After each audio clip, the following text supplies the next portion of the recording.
மும்பை நகரில் வீசிய புழுதி புயலால் ராட்சத விளம்பர பேனர் விழுந்து 14 பேர் உயிரிழந்தனர். மும்பையின் காட்கோப்பர் பகுதியில் கனமழையுடன் 50 கிலோமீட்டர் வேகத்தில் புழுதி புயலும் வீசியது. இந்நிலையில் ராட்சத இரும்பு பேனர் ஒன்று பெட்ரோல் பங்க் மீது விழுந்ததில் அங்கிருந்த 14 பேர் உயிரிழந்தனர். காயமடைந்த 50க்கும் மேற்பட்டோர் சிகிச்சைக்காக மருத்துவமனையில் அனுமதிக்கப்பட்டுள்ளனர்.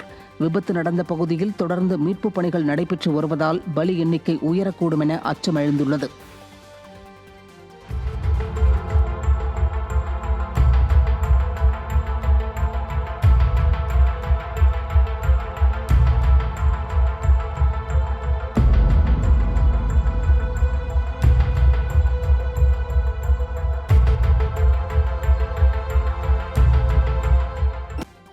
திருப்பூர் மாவட்டம் உடுமலையில் 17 வயது சிறுமியை சிறுவர்கள் உட்பட 9 பேர் சேர்ந்து கூட்டு பாலியல் வன்கொடுமை செய்து கர்ப்பமாக்கிய சம்பவத்திற்கு விடியா திமுக அரசின் மெத்தன போக்கும் தமிழகத்தில் அதிகரித்திருக்கும் போதை கலாச்சாரமும் தான் காரணம் என பொதுமக்கள் குற்றம் சாட்டியுள்ளனர். அப்போ இதுக்கெல்லாம் காரணம் என்ன? அரசாங்கம் அந்த பசங்களுக்கு போதை மருந்து விற்கிறதுனாலே, அந்த போதை மருந்து அவங்க யூஸ் பண்ணுறதுனாலே, அதை பற்றி இந்த பையன் இன்னைக்கு இந்த வேலை பண்ணிட்டு இருக்கோம், நாளைக்கு பெத்த தாயை கூட அவங்க பார்க்க மாட்டாங்கல்ல. அந்த சூழ்நிலைக்கு அவங்க உருவாகிடுவாங்க. பெத்த தாய், கூட பிறந்த தங்கச்சி, அக்கா தங்கச்சிங்கிறதே அவங்களுக்கு நிதானம் தெரியாத அளவுக்கு ஆகிடும். இப்போ பார்த்தீங்கன்னா நிறைய சின்ன பசங்களே இன்டர்நெட் யூஸ் பண்ணி தப்பான வழியில் போகிறாங்க. அண்ட் அதே மாதிரி ட்ரக்ஸ் யூஸ் பண்ணி தப்பான வழியில் போகிறாங்க. ஸோ ட்ரக்ஸ் யூஸ் பண்ணுறத கண்ட்ரோல் பண்ணணும். அது கவர்மெண்ட் தான் கரெக்டான ஸ்டெப்ஸ் எடுக்கணும். ஸோ அவங்க ஸ்டெப்ஸ் எடுத்தாங்க மட்டும்தான் இது விமென் அபியூஸ், சைல்டு அபியூஸ் இதெல்லாமே தடுக்க முடியும். இது எதனால நடக்குது அப்படின்னா, இந்த கவர்மெண்ட் அதுக்குண்டான அந்த பசங்களை ஒரு நல்ல ஒரு வழிக்கு கொண்டு வரல.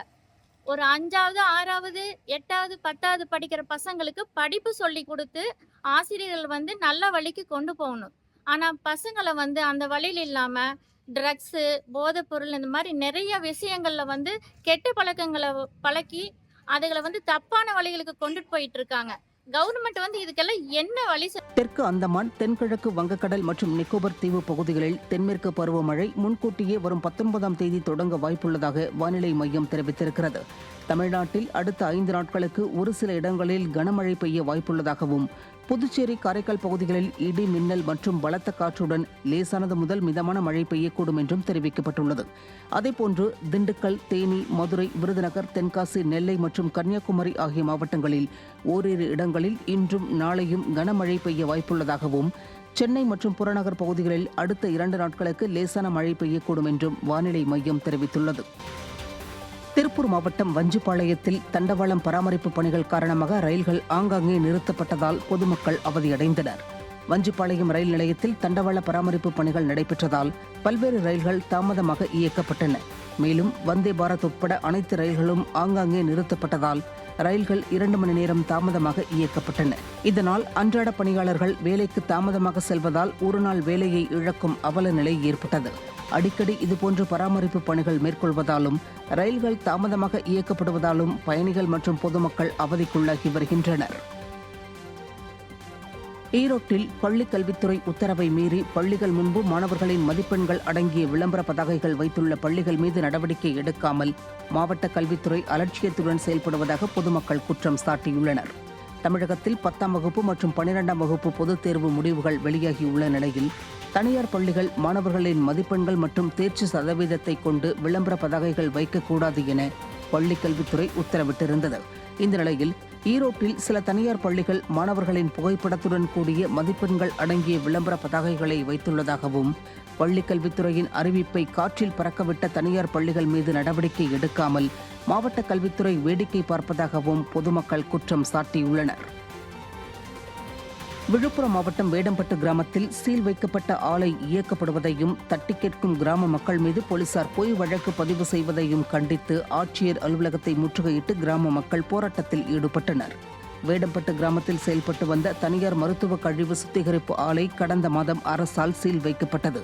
இந்த நிலையில் சீல் வைக்கப்பட்ட அந்த ஆலை மீண்டும் இரவு நேரங்களில் இயங்குவதாக கூறி அப்பகுதி மக்கள் காவல் நிலையத்தில் புகார் அளித்தனர்.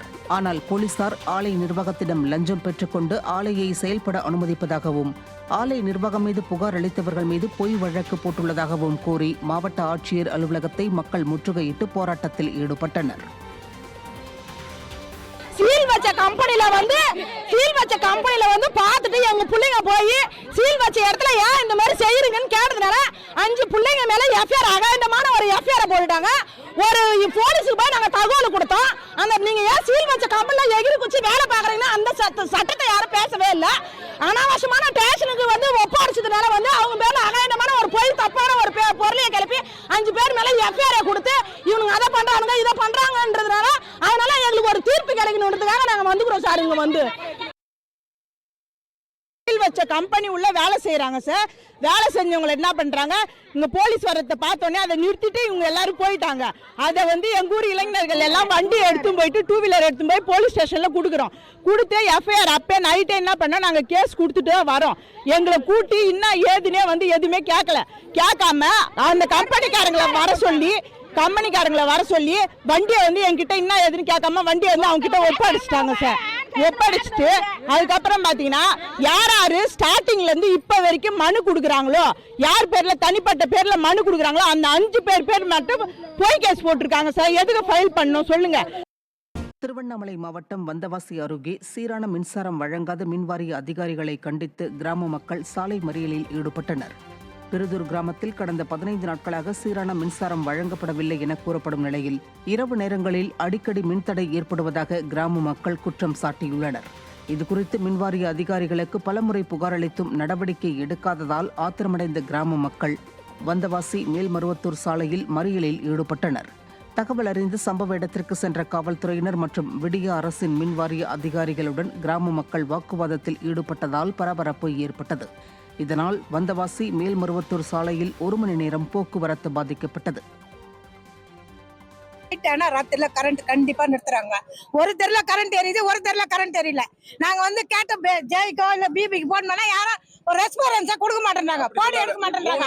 கரண்ட் பில்லு கட்ட போய் ஏன் சார் இந்த மாதிரி நிறுத்துறீங்கன்னு அவங்க ஏசி போட்டுங்கிறாங்க, அவங்க இன்வெர்டர் போடுங்க, கரண்ட் இப்படிதான் வரும்னு சொல்றாங்க.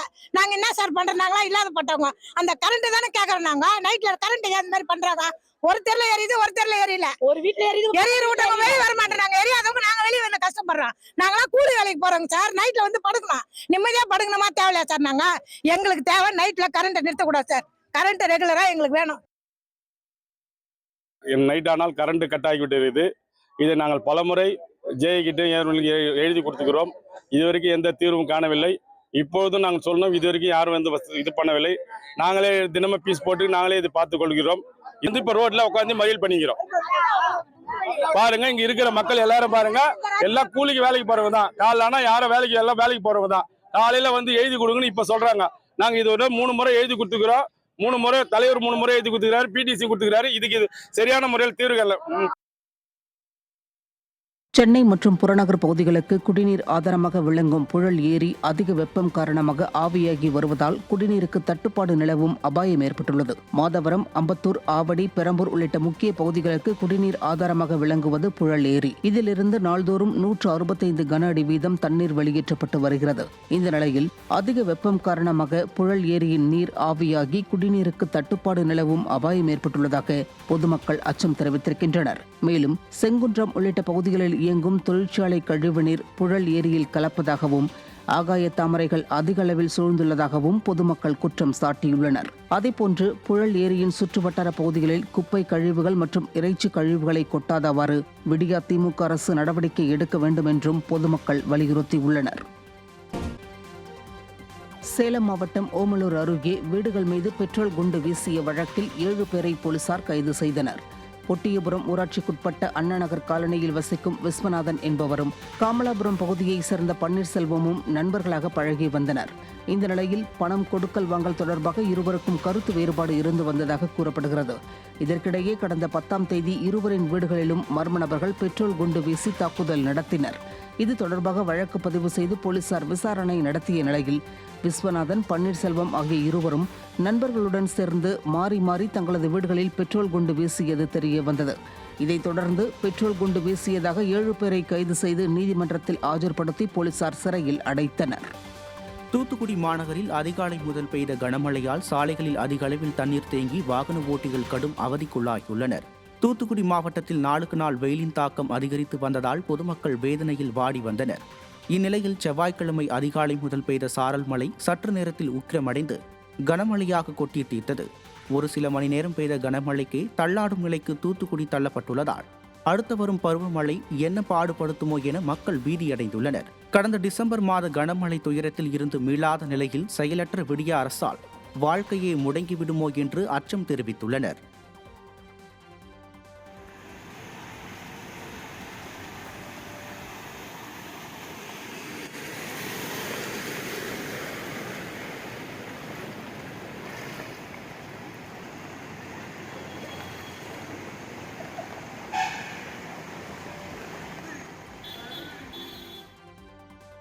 கோடை வெயில் காரணமாக பூண்டு வரத்து கடுமையாக குறைந்துள்ளதால் கோயம்பேடு சந்தையில் பூண்டு விலை கட்டுக்கடங்காமல் உயர்ந்துள்ளது. மொத்த விற்பனையில் 1 கிலோ பூண்டு 350 ரூபாய்க்கும் சில்லறை விற்பனையில் 400 ரூபாய்க்கும் விற்கப்படுவதால் இல்லத்தரசிகள் உணவில் பூண்டு பயன்படுத்துவதை தவிர்க்கும் நிலைக்கு தள்ளப்பட்டுள்ளனர். வட மாநிலங்களிலிருந்து வரவேண்டிய காய்கறிகளின் வரத்து கடுமையாக குறைந்துள்ளதால் பீன்ஸ், அவரைக்காய், பச்சை மிளகாய், கேரட் உள்ளிட்ட காய்கறிகளின் விலையும் ஜெட் வேகத்தில் உயர்ந்து வருகிறது. 1 கிலோ பீன்ஸ் 200 ரூபாய் வரை விலை உயர்ந்துள்ளதால் பீன்ஸை பார்த்துவிட்டு மட்டும் வீட்டிற்கு செல்லும் பரிதாப நிலை ஏற்பட்டுள்ளது. சென்னை எண்ணூர் பகுதியில் தொடர் மின்வெட்டு ஏற்படுவதாக கூறி மின்வாரிய அதிகாரிகளை கண்டித்து பொதுமக்கள் சாலை மறியலில் ஈடுபட்டனர். எண்ணூர் அன்னை சிவகாமி நகர் பகுதியில் கடந்த சில நாட்களுக்கு முன்பு மின்வாரிய ஊழியர்களால் நிலத்தை தோண்டி புதிதாக புதைக்கப்பட்ட வயர் திடீரென தீப்பற்றி எரிந்தது. இதனால் மின்சாரமின்றி அப்பகுதி மக்கள் கடுமையாக பாதிக்கப்பட்டனர். இந்த நிலையில் எண்ணூர் பகுதியில் இரவு நேரங்களில் தொடர் மின்வெட்டு ஏற்படுவதாக அப்பகுதியினர் குற்றம் சாட்டியுள்ளனர். இதுகுறித்து மின்வாரிய அதிகாரிகளிடம் பலமுறை புகார் தெரிவித்தும் உரிய நடவடிக்கை எடுக்காததால் ஆத்திரமடைந்த மக்கள் மின்வாரிய அதிகாரிகளை கண்டித்து சாலை மறியலில் ஈடுபட்டதால் பரபரப்பு நிலவியது.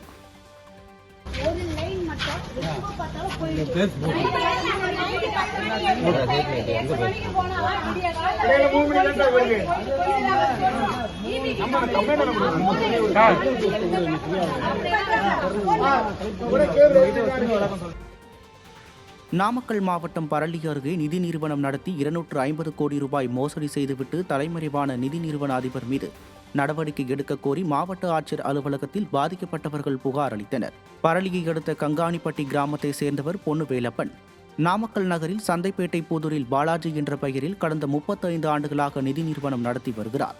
இந்த நிதி நிறுவனத்தில் நாமக்கல், மோகனூர், பரமத்தி வேலூர், ராசிபுரம் பகுதியைச் சேர்ந்த ஏராளமானோர் பணம் செலுத்தியுள்ளனர்.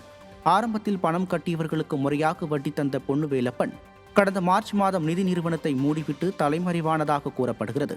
இதனால் அதிர்ச்சியடைந்த 100க்கும் மேற்பட்ட முதலீட்டாளர்கள் நாமக்கல் மாவட்ட ஆட்சியர் அலுவலகத்தில் பொன்னுவேலப்பனை கைது செய்து முதலீட்டு தொகையை மீட்டுத் தரக்கோரி மனு அளித்துள்ளனர்.